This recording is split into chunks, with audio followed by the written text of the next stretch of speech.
Hello అండి, welcome to Subbamma గారి వంటిల్లు అమృతంతో విందు.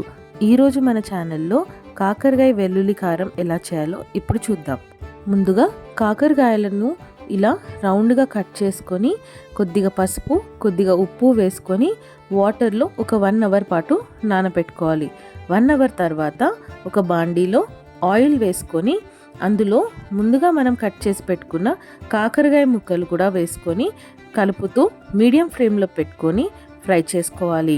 అవి ఫ్రై అయ్యేలోగా వెల్లుల్లి కారం కోసం కొంచెం ఉప్పు, కారం, పసుపు, వెల్లుల్లి తీసుకొని మిక్సీలో వేసి ఇలా రఫ్గా గ్రైండ్ చేసుకొని పక్కన పెట్టుకోవాలి.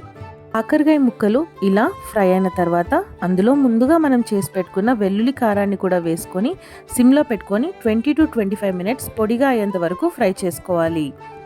25 మినిట్స్ తర్వాత ఇలా పొడిగా అయిన తర్వాత స్టవ్ ఆఫ్ చేసుకొని వేడి అన్నంలో కొద్దిగా నెయ్యి వేసుకొని తింటే చాలా రుచిగా ఉంటుంది.